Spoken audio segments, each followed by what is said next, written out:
Así es, hermanos, y vamos a abrir nuestras Biblias en Efesios capítulo 5 y versículo 15. Efesios capítulo 5, versículo 15, y vamos a leer.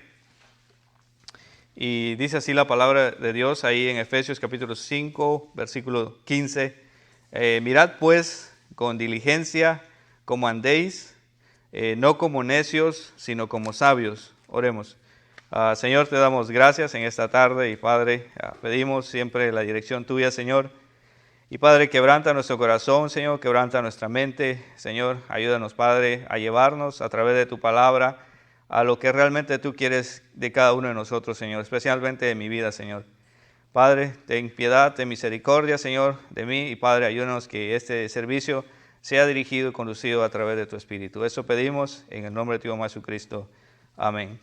Y así, hermanos, vamos a continuar con nuestro siguiente estudio y lo que hemos estado viendo, y este versículo que hemos leído aquí en Efesios capítulo 5, versículo 15, lo estoy usando como una introducción. Y cuando vemos este versículo, podemos ver los deberes, el deber que un cristiano debe de tener. Y cuando nosotros leemos este versículo, dice, mirad pues, dice, con diligencia, como andéis, dice, no como necios, sino como sabios. Entonces, ese versículo tiene un propósito para llamarnos la atención a nosotros como cristianos, para ver cómo está la voluntad de nosotros, viendo la voluntad que Dios quiere realmente cada uno de nosotros. Y ya que nosotros hemos sido llamados a hacer luz, entonces si nosotros hemos llamados a hacer luz, entonces quiere decir que nosotros tenemos que desarrollar esa luz que hay en nosotros, en nuestra vida. Y como lo vimos el domingo pasado, vimos acerca de la obediencia del Antiguo Testamento, todo lo que requería el Antiguo Testamento para poder llevar a cabo lo que Dios había demandado que cada israelita tenía que hacer. Y vimos después que la obediencia del Nuevo Testamento, damos gracias al Señor porque Cristo lo hizo posible a través de su muerte en la cruz. Y ya no, Él rompió todo eso, ahora nosotros gozamos de lo que es la gracia de Dios y podemos gozar lo que es el perdón, la misericordia, la bondad, la fidelidad, el amor que Dios nos tiene a cada uno de nosotros. Cada día nosotros le faltamos a Dios, todos los días pecamos ante Él, y el Señor en su infinita gracia y misericordia tiene bondad hacia nosotros. Esa es la gracia de Dios, que hoy día como cristianos nosotros disfrutamos de esa gracia y ese perdón de Dios, que Dios da al hombre. Y eso es lo que vimos nosotros el domingo pasado, y es importante ver esa generosidad que Dios tiene.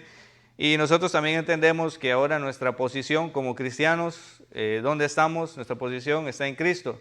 Y dijimos que usted se acuerda el día, la hora, la fecha, el mes, el año en que usted aceptó al Señor. Algunos de nosotros nos acordamos realmente cuál fue ese día. Entonces, si usted se acuerda, entonces usted sabe que ahora ya pertenezco a Cristo, ahora ya pertenezco a Él y Él pertenece a mí. Y eso dice un coro también. Entonces nosotros podemos entender todo eso, y quiere decir que el resultado de todo eso es que Cristo vive, ¿dónde? En nosotros. Entonces a eso es lo que queremos ver nosotros, y si Cristo vive en nosotros, naturalmente, como dijera un amigo, dijeran los compañeros, algunos de ustedes, a veces en el trabajo, que no son cristianos, ellos saben que nosotros somos cristianos. Y el hecho de estar en Cristo nos posiciona a decir que nosotros somos hermanos, cristianos, hijos de Dios. Porque eso nos pone en una posición a nosotros que otras personas miran sobre cada uno de nosotros, y nosotros nos llamamos ser cristianos.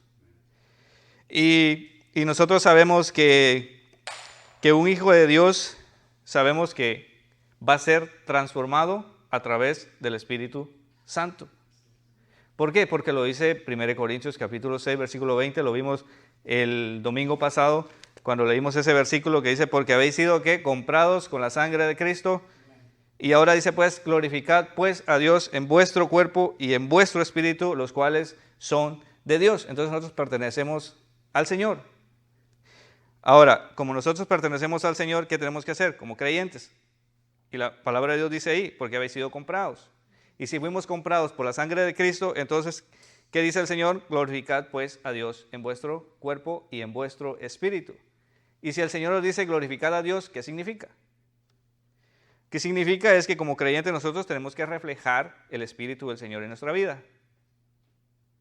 Ahora, muchos no creyentes, muchas personas que tienen el deseo, la voluntad de querer buscar al Señor, no lo hacen. ¿Por qué? Porque no están viendo reflejado el Espíritu de Dios en la vida de nosotros que nos llamamos creyentes, cristianos. Y por esa razón muchas personas no vienen a la iglesia, no buscan a Dios, porque ven nuestro testimonio deteriorado totalmente y se le mueren las esperanzas de buscar a Dios, porque nos ven a nosotros que no estamos ejerciendo realmente el don que Dios quiere que nosotros hagamos. Y para eso nosotros vamos a ver el primer punto, que se llama el prerequisito del crecimiento. Es, en otras palabras, digamos, la preparación que cada persona que acepta a Cristo, tenga un mes, tenga 2 meses, tenga un año, nosotros debemos implantar en el corazón, porque es voluntariamente. Yo sé que el Señor pone el 90%, nosotros ponemos el 10% en hacer la voluntad de Dios, porque quien produce el hacer y el querer es el Señor. Pero todos nosotros debemos estar dispuestos a obedecer y hacer la voluntad de Dios. Pero para eso se necesita preparación y conocimiento, y conocer y estar dispuestos a leer y a estudiar lo que la Biblia dice. Y por eso vamos a abrir nuestras Biblias en Primera de Pedro. Una cosa que quería decir es que como cristianos nosotros a veces cantamos santo, santo, santo, y a veces hacemos lo contrario. Ahora vamos a ir a Primera de Pedro capítulo 2, versículo 1. Y ahí vamos a ver nosotros el prerequisito del crecimiento. Y en 1 de Pedro, capítulo 2, versículo 1, dice así la palabra de Dios ahí, dice, desechando pues, dice, toda malicia, dice, todo engaño, hipocresía, envidia y todas las detracciones. Y son 5 cosas que vemos acá acerca de eso, de lo que Dios quiere, y que cada uno de nosotros, de los creyentes, tenemos que buscar la manera de la santificación. Y a veces, muchas veces, nosotros no alcanzamos ese crecimiento espiritual, porque vamos a ver estas 5 cosas que cuando leemos acá en 1 de Pedro, ahí en capítulo 2, versículo 1, dice, desechad pues toda malicia, dice, todo engaño, hipocresía, envidia y todas las detracciones. Y cuando vemos acá, dice desechando toda malicia, eso significa que uno tiene una inclinación para hacerle daño al prójimo. A veces, como ejemplo, podemos ir a Colosenses capítulo 3, versículo 8, y vamos a leer ahí en Colosenses capítulo 3, versículo 8. Y dice así la palabra de Dios ahí en Colosenses 3, 8. Pero ahora dejad también vosotros todas estas cosas, y menciona ira, enojo, malicia, blasfemia, palabras deshonestas de vuestra boca. Ahora, eso tiene que ver acerca de un carácter, de un enfado que siempre, naturalmente, a veces esa actitud habitual que nosotros tenemos. Y esa mala actitud a veces se genera en una actitud carnal. Decía un hermano, yo estaba aprendiendo de otro hermano, que el cristiano es como un sobrecito de té.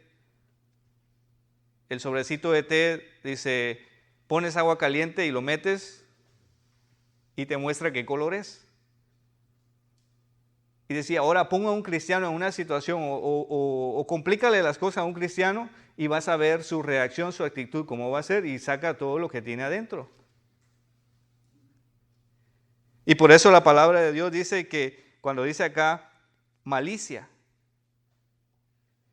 y eso malicia lo que es la consecuencia de una influencia diabólica que hay y que genera que yo tenga una actitud carnal. Y esa actitud carnal es una persona que la va a producir, es cuando muchas veces nosotros no andamos en el Espíritu. Y esa actitud carnal, cuando nosotros no andamos en el Espíritu, va a brincar a lo que es y a lo que sigue más adelante, que es engaño, pero dice malicia. Y después dice envidia, y después dice todas las detracciones. Termina con la lista, mencionando 5 cosas. Y en 1 Pedro dice ahí, desechad pues, dice todo engaño. Y cuando nosotros vemos acá esta palabra, dice engaño, en la Biblia tenemos un ejemplo muy claro. ¿Se acuerdan ustedes cuando Cristo está reuniendo a los discípulos? Ahí si quieren buscarlo, Juan capítulo 1, versículo 34. Dios vio venir y dijo a Natanael, he aquí un verdadero israelita en quien no hay engaño. Desde lejos él vio el corazón, porque Cristo es el que examina y tiene las llamas, dice, sus ojos son como llamas de fuego, penetra hasta el interior de nuestro corazón y él sabe exactamente quién, cada uno de nosotros cómo somos. Y él cuando vio venir a Natanael dijo, en verdad, he aquí un verdadero israelita en quien no hay engaño. Ahora yo me pregunto una cosa, y deberíamos preguntarnos todos. Como dice Salmos 32:2, bienaventurado el hombre a quien Jehová no culpa de iniquidad y en cuyo no hay engaño.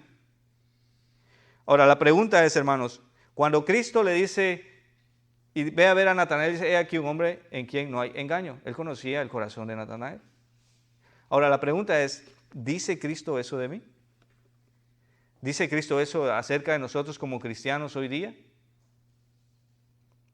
¿Y saben por qué? Porque no vivía, creo que Natanael, en hipocresía. Y vamos a ver el siguiente paso, que es hipocresía. E hipocresía, sabemos que nosotros Cristo le dio un calificativo. ¿A quiénes le dio un calificativo Cristo de hipocresía? De los hipócritas. Fue a los fariseos y a los escribas. ¿Por qué? Porque ellos fingían vivir una vida de santidad, una vida limpia, con mucha espiritualidad, manifestaban mucha devoción a Dios y decían que ellos obedecían totalmente todos los mandamientos. Pero ¿qué pasaba? Ellos no amaban a Dios. Y eran personas carnales. Pero todo ese pecado que ellos tenían, que hacían, lo cubrían con una apariencia de piedad. Igual que alguno de nosotros.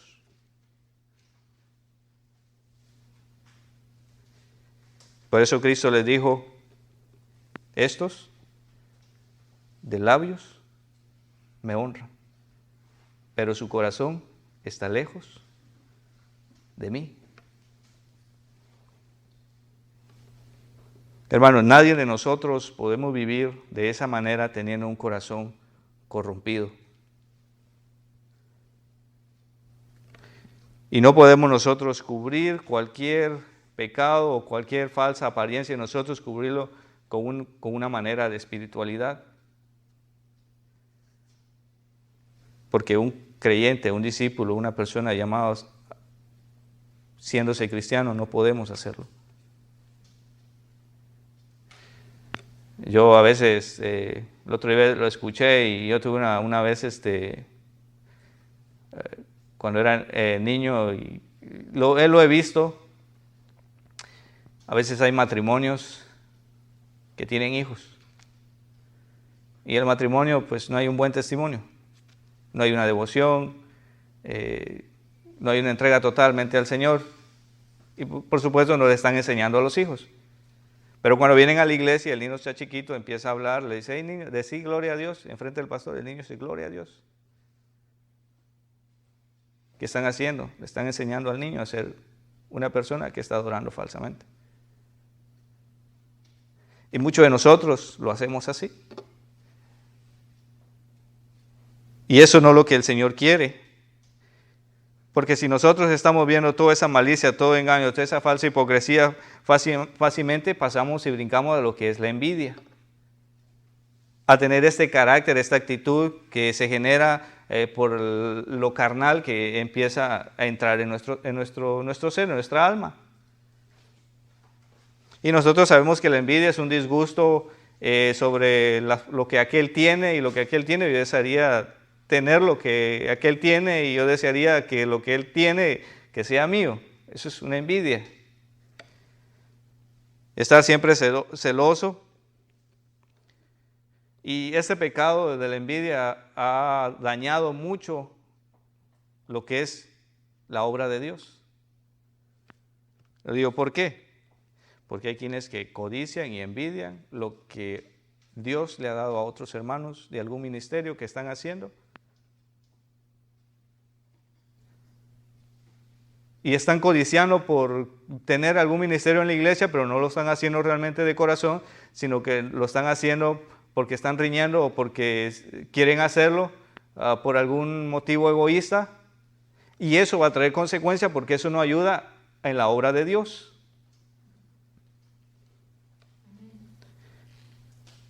Y nadie, llamándose que nosotros nos llamemos ser cristianos, podemos nosotros tener ese tipo de corazón en nuestro interior. Y siguiendo con la lista termina diciendo, y dice, y todas las detracciones.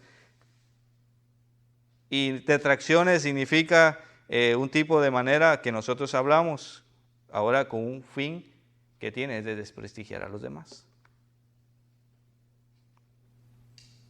Es humillar a otro. Ahora, ¿pero cómo? Es murmurar. Santiago 4:11 dice, hermanos, no murmuréis los unos con los otros. Y yo estaba estudiando eso que es interesante porque cuando vemos en el libro de Santiago 4:11, no murmuréis los unos con los otros, quiere decir que en la época de los apóstoles tenían un problema, también era grave esto, lo que era la murmuración. Y por eso estaba enfatizado ahí diciéndole a la iglesia, no murmuréis los unos por los otros.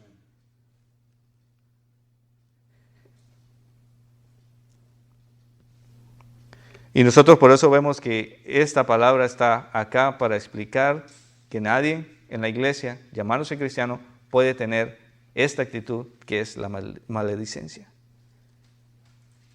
No podemos practicar ese pecado que es murmurar, criticar, chismear, es lo mismo.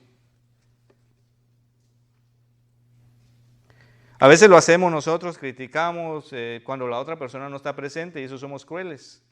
No debería ser así. No podemos nosotros. Y conscientemente, hermanos, si nosotros somos así, ¿qué tiene que hacer la iglesia? Disciplinarnos a nosotros. ¿Por qué? Porque la Biblia, la palabra de Dios lo dice. Que nadie puede tener esta actitud, este carácter, llamándose que nosotros nos llamamos cristianos. Hermanos, ¿por qué?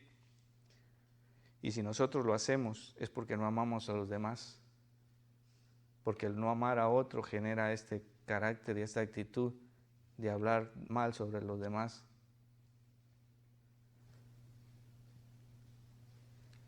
Y a lo que quiero llegar, hermanos, ustedes saben que dice 2 Corintios capítulo 5, versículo 17. De manera que si alguno está en Cristo, nueva criatura es. Entonces, si yo soy nueva criatura, en otras palabras, debo de dejar todas esas costumbres, esas cosas malas y pedirle perdón al Señor Jesucristo, que me perdone, que me limpie de todas esas cosas que están dañando mi vida espiritual, y debo de confesar y empezar en oración a pedirle al Señor que me ayude a enderezar mi vida.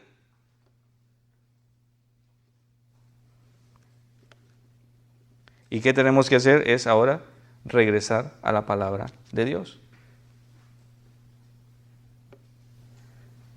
Y el Señor nos va a ayudar a madurar cuando nosotros leemos, estudiamos. Y no solamente la leemos, la estudiamos, tratamos de obedecerla. Y tratamos de aplicar todas esas cosas de la manera que Dios quiere que nosotros lo hagamos. Y vamos a ver el poder de la palabra de Dios en nuestra vida. Y después dice, y seremos un buen y buenos ministros de Jesucristo. Pero hay que anhelar, hay que desear, crecer. Como cristianos hay que anhelar cada día. Yo puedo ver un montón de faltas en mi vida y decir, Señor, perdóname. Una vez pasóme una ilustración, nuestra vida cristiana es como cuando sales a la calle, te boleas, te ilustras bien los zapatos, están limpios, regresas, vienen empolvados. Es una manera de venir al Señor y anhelar cada día, crecer. Fallamos. Salimos en la mañana, oramos y salimos, y cuando regresamos traemos una lista de pecados que hay que confesarle al Señor. Pero si nosotros dejamos pasar eso, va a haber un problema. Pero si nosotros venimos al Señor y traemos esa lista, Señor, perdóname. Yo deseo crecer.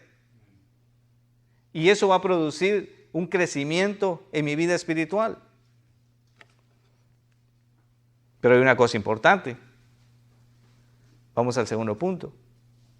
Debemos de tomar la herramienta que Dios da, que es la palabra de Dios, que es la Biblia. 66 libros que nos enseñan a cómo caminar, a cómo vivir de una manera justa, piadosamente, caminando por este mundo. Porque ¿qué es lo que Dios desea? Dios desea que maduremos. ¿Qué es lo que más desea? Dios desea que su iglesia sea edificada siempre y edificar a otros. ¿Qué más desea el Señor? Dios desea fortalecer nuestras vidas y quiere aumentar nuestro saber. Y para eso nosotros vamos a ver 3 ejemplos muy sencillos, muy prácticos. En 1 Juan, capítulo 2, vamos a ver nosotros 3 categorías de crecimiento. Y vamos a analizar esos 3 ejemplos en 1 Juan, capítulo 2, versículo 13 al 14.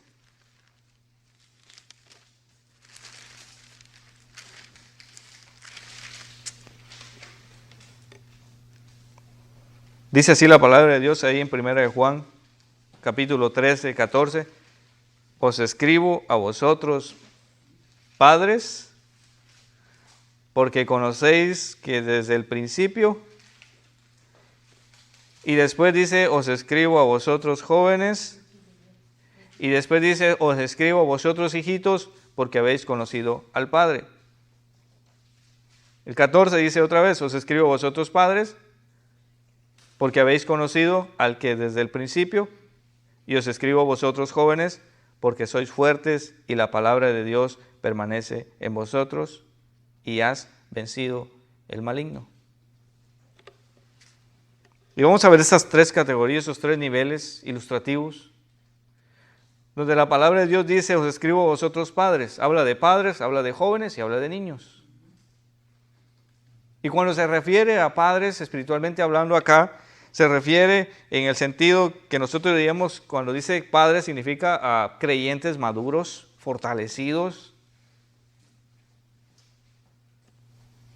llenos del Espíritu Santo, que pueden discernir bien las cosas, como se acuerdan en Hechos capítulo 6, cuando los apóstoles tenían un problema, no era un problema, ellos no podían cubrir totalmente todo acerca de las viudas y de los huérfanos, y entonces la iglesia empezó a murmurar algo de eso, que estaban atendiendo a algunas viudas y no alcanzaban, y entonces los apóstoles dijeron y congregaron a la iglesia y dijeron, buscad entre vosotros a 7 hombres llenos del Espíritu Santo para que hagan esa obra. Y nosotros conocemos que son los diáconos. Pero hermanos, estos son lo que realmente ilustra cada palabra, son hermanos maduros, fortalecidos, que se han propuesto crecer, madurar, estando en la palabra. Y eso es lo que el Señor desea. Que todos nosotros, hermanos, si quiere estudiar más, lea 1 Timoteo. Lee 1 Timoteo y usted va a ver, uno dice, no, es que solamente 1 Timoteo es para los pastores y diáconos y evangelistas, no, es para toda la iglesia. Ese es el plan de Dios. Pero después leemos nosotros acá y dice, os escribo a vosotros jóvenes.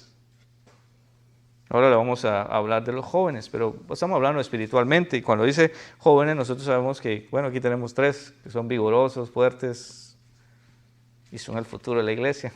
No, son 4. Hay que orar por ellos, hermano, porque yo los conozco. Son bandidos. Pero la palabra de Dios, la palabra de Dios ilustra. Y dice, os escribo a vosotros jóvenes. Dice, porque habéis vencido el maligno. Ahora nosotros sabemos que el joven lucha. Tiene una lucha constante, día a día. ¿Por qué? Porque Efesios 6:12 dice, porque no tenemos lucha contra sangre y carne, sino contra potestades y huestes de las tinieblas, que día a día están impulsando. Y nosotros vemos que, ¿y cuál es el trabajo de Satanás? Es intentar de engañar, de hacer caer que los jóvenes pierdan su firmeza en la fe, no la salvación, porque no la puede quitar, pero sí puede quitar el gozo. Eso sí lo roba. Y por eso el engañador, el diablo, siempre trata de atacar. Y nosotros sabemos que como él no puede atacar a Dios y no le puede hacer nada, no lo puede hacer, ¿qué hace? Sencillo. Ataca a sus seres queridos de Dios, que somos nosotros los cristianos. A él se dirige a nosotros.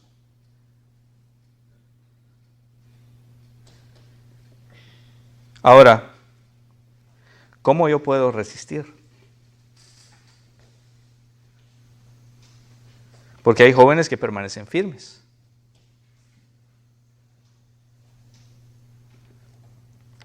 ¿Y saben por qué permanecen firmes? Porque siempre están constantes en la palabra. Están constantes, la leen, la estudian, y no solamente la estudian, la obedecen. Por eso permanecen ellos firmes, porque están guardando y están velando. ¿Qué dice 1 de Pedro 5:8? Velad, porque vuestro adversario, dice el diablo, anda como león rugiente buscando ¿qué? A quién devorar. Por eso es velad. Y muchos jóvenes se mantienen firmes, porque ellos constantemente saben qué es lo que tienen, están despiertos, están vigilantes. ¿Por qué? Porque la meta de ese joven es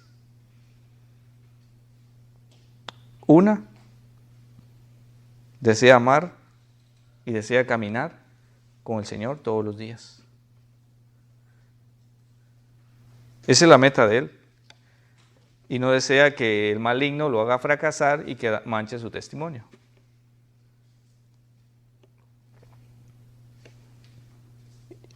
Y muchas veces nosotros, como cristianos, estamos hablando de los jóvenes, pero apliquémonos a nosotros. Apliquémoslo. Hablamos padres, maduros, jóvenes. Hermanos, otra de las cosas que nosotros vemos es que los jóvenes habitualmente están propensos a desviarse y a pecar. ¿Por qué? Por las tentaciones, las atracciones de este mundo. Eso le decía un día a los jóvenes, vas al mall, caminas ahí, le decía yo, y ves ahí la vitrina y todo lo que está ahí está bonito. Y te venden algo, pero la verdad cuesta algo lo que está dentro. Y así es el pecado, lo muestra y los jóvenes luchan con eso. Pero cuando la palabra de Dios permanece en nosotros y la guardamos en nuestro corazón, como dice Deuteronomio 6:6, estas palabras que yo te mando hoy estarán sobre tu corazón. Es porque deseamos aguardar la palabra de Dios en nuestra vida. Y vamos a poder estar fuertes espiritualmente contra las acechanzas del enemigo y todas las tentaciones que vienen. Y yo me puse a pensar algo de que, y estamos estudiando también de MacArthur, y dijo eso, que el fracaso de muchos jóvenes de hoy en día, y estamos hablando espiritualmente, el fracaso también de muchos cristianos de hoy día.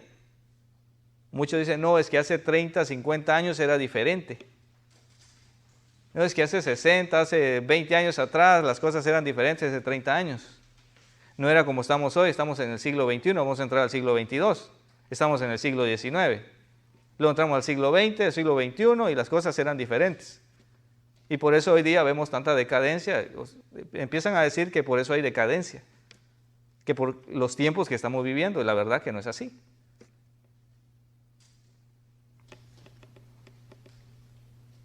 Porque el gran fracaso que hoy día se ve, y de muchos cristianos, ¿por qué fracasan?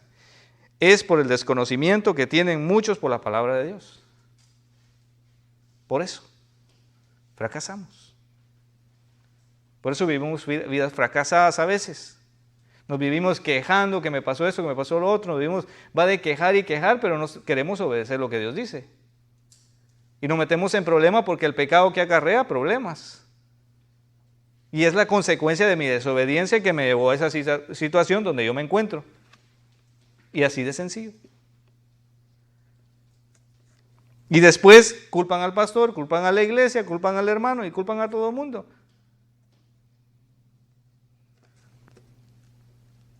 Pero nadie tiene la culpa. ¿Por qué? El que tiene la culpa soy yo.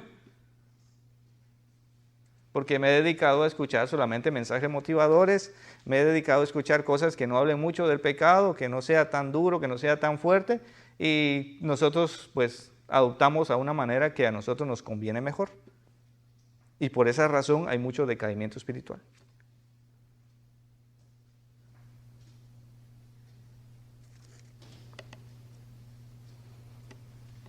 ¿Por qué? Y muchos, porque no quieren crecer. Y como dice ahí la palabra de Dios, dice niños, hijitos, cuando dice hijitos, dice niños. El siguiente nivel dice niños. ¿Y qué dice la palabra de Dios en Efesios 4:14? Dice, para que ya no seas, quieren buscar Efesios 4:14, para que ya no seas niños fluctuantes, empujados por todo tipo de doctrina.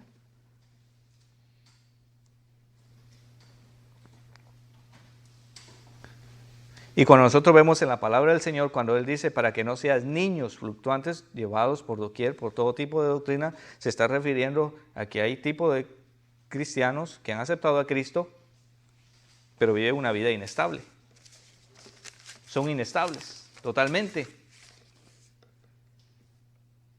Viven en una inmadurez, incapaces de distinguir correctamente entre el valor de las cosas de Dios y las otras cosas. Y son llevados por doquier y por todo viento de doctrina porque se apegan a cualquier engaño. Y hermanos, a veces me duele mucho en el corazón de ver a veces las iglesias y nuestras iglesias teniendo a cristianos, niños, que por ningún momento desean. Y nosotros estamos hablando espiritualmente. Hermanos, en este estudio yo me estoy viendo personalmente y examinando mi corazón y animándome a mí mismo. Porque ese estudio ha sido para mí personal. El primero en esta lista soy yo.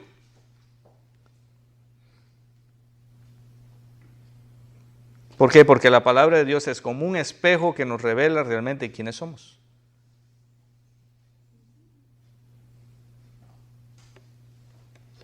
Hermanos, y todo eso es lo que el Señor quiere que nosotros aprendamos. Porque ¿qué es lo que el Señor desea? Efesios capítulo 5. Efesios capítulo 4, versículo 12.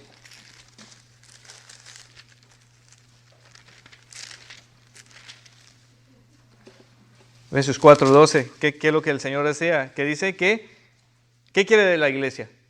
¿Qué quiere de cada uno de nosotros que se llama cristianos, que hemos nacido de nuevo, que ya pertenecemos a la familia de Dios? ¿Qué el Señor desea? Es que a fin, Él quiere perfeccionar a los santos, incluyéndonos nosotros, dice, para la obra del ministerio y para la edificación del cuerpo de Cristo. Eso es lo que quiere el Señor, perfeccionar a los santos para el ministerio, para la edificación del cuerpo de Cristo, a fin de ser capaces de servir con una preparación bíblica y cuyo objetivo desear, servir y ser lo mejor para el Señor, para la gloria de Dios. ¿Se acuerdan, hermanos? Domingo pasado vimos qué hacían los sacerdotes. ¿Cuál era el ejercicio que ellos tenían que hacer? Representaban al pueblo de Dios. Eran los que venían y se presentaban delante de Dios a presentar la ofrenda a Dios. Todo el pueblo venía a ellos y ellos tomaban los sacrificios y lo llevaban y entraban al templo, hacían el sacrificio a Dios, y acordamos que decíamos que tenían una campanita y tenían un lazo, y si ese sacerdote no andaba bien con Dios, se dejaban de escuchar las campanitas y era seña que Dios lo había fulminado. Y entre otros sacerdotes tenían que sacarlo porque estaba muerto. Ahora nosotros somos sacerdotes del nuevo pacto de la gracia. Cada uno de nosotros somos sacerdotes.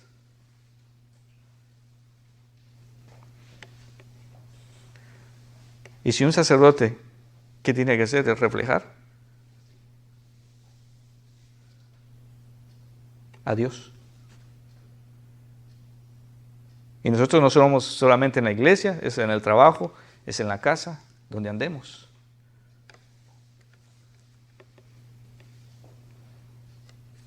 Porque nosotros, hermanos, necesitamos pedirle al Señor, ir a la palabra, regresar a la palabra, para poder ser eficaces en el servicio a la obra del Señor. Y desear, y ahora ya lo sabemos. Como le dije la otra vez, ahora ya sabemos, ahora qué yo voy a hacer, qué decisión voy a tomar. Si yo puedo ver 3 niveles. Padres, estamos hablando de que es alguien, hermano, que los cristianos que desean, anhelan, desean crecer, madurar firmemente en la palabra del Señor, y dice padres, después jóvenes. Ahora, los jóvenes, cuando hablamos espiritualmente jóvenes, las 3 etapas, los que desean la madurez, los que desean crecer. Ahora los jóvenes, digamos así, ilustrativo, son los que solamente se llenan de conocimiento. Solamente saben todas las enseñanzas, pero no hay práctica. No hay voluntad, y cantamos, anhelo trabajar para el Señor, y ni tan siquiera me interesa.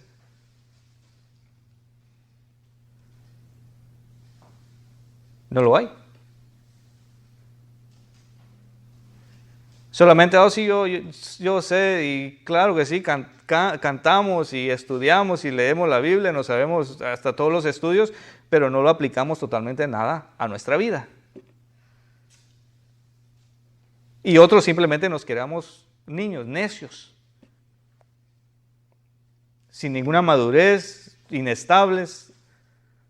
Si esta iglesia es buena o no, o sea, sí, acepto a Cristo, ya, sí.